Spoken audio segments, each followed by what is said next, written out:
Good morning class, welcome in your English period. Students, we are revising our question answers of lesson number 6, The Helpful Young Man. We have completed revision of question number 1 to 4. Now it's turn to revise question number 5. So here we are. How did the three animals, the fish, the buck and the jackal repay the kindness of the young man? कहता है कि तीनों animals ने, जो young man ने उन animals के लिए अपनी दयालुता, अपनी जो काइंडनेस शो की थी, उसको किस तरह से रिपे किया था, मीन्स पेड बैक किया था. तो फिश ने देखो कैसे किया था. The fish helped bye hiding him in his stomach and went deep inside the ocean. अब बेटा फिश ने क्या किया था, नवयुवक को, यंग मैन को अपने स्टमक में, पेट में छुपा लिया था, हाइड कर लिया था और ओशन के बिल्कुल डीप में चली गई थी. ओके. एंड बक ने क्या किया था. The buck made him sit on its horns and took him to the remote hills. Buck ने बेटा उसको अपने जो उसके हॉर्न्स थे, उसके सींग थे, उन पर बिठा लिया था और उसे बिल्कुल ही सुनसान पहाड़ियों में ले गया था. And now it's turn of jackal. Jackal ने क्या किया था. The jackal suggested him to hide under the bed of princess and also help him to reach there. सबसे ज़्यादा हेल्प और बिल्कुल meaningful suggestion was given by jackal.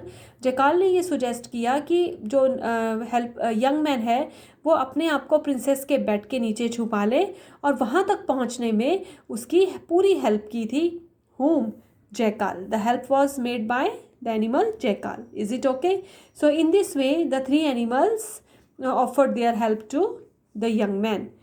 Next is question number 6. How did the young man finally conquer the princess? बेटा conquer होता है जीतना किसी चीज़ को, to win. कहता है फाइनली बताओ कि यंग मैन ने किस तरह से राजकुमारी को जीत लिया था. The young man hid under the princess bed and so could not traced in her magic mirror. अब बेटा हमें मालूम है कि यंग मैन कहाँ छुप गया था, प्रिंसेस के बेड के नीचे, और इस तरह से बेटा वो बिल्कुल भी मैजिक मिरर के अंदर ट्रेस नहीं हो पाया था. Is it okay? Because the princess was busy to take review of the whole world and she even couldn't think कि जो मेरे बेड के नीचे भी the young man could hide. The princess got tired and accepted her defeat. अब princess ने बहुत ढूंढा लेकिन उसे नहीं मिला यंग मैन, सो वो टायर्ड हो गई और उसने अपनी डिफीट को एक्सेप्ट कर लिया. In this way the young man conquered the princess. इस तरह से बेटा जो नवयुवक था उसने प्रिंसेस को जीत लिया था. Is it okay students? Now it's turn of extra question answers. So we are having extra question answers. What did the फकीर से? फकीर ने क्या कहा था. The fakir said that the blindness of the peasant could be cured by rubbing the eye ashes of a particular fish on the peasant's eye.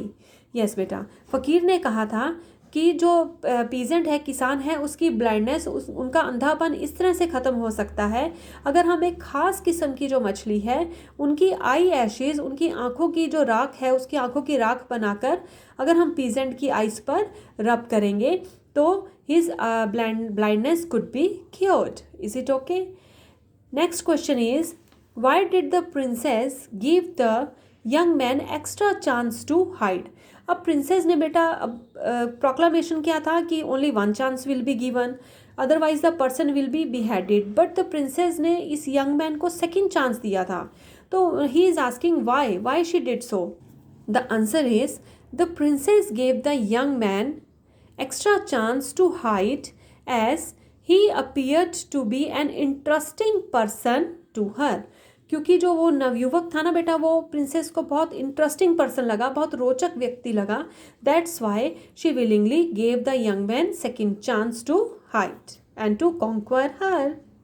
Yes students, so these were the question answers 5 and 6 and extra question answers. I hope that the concept is quite clear to you. Learn them thoroughly and don't forget to do written practice of the done material. Thank you students. Good.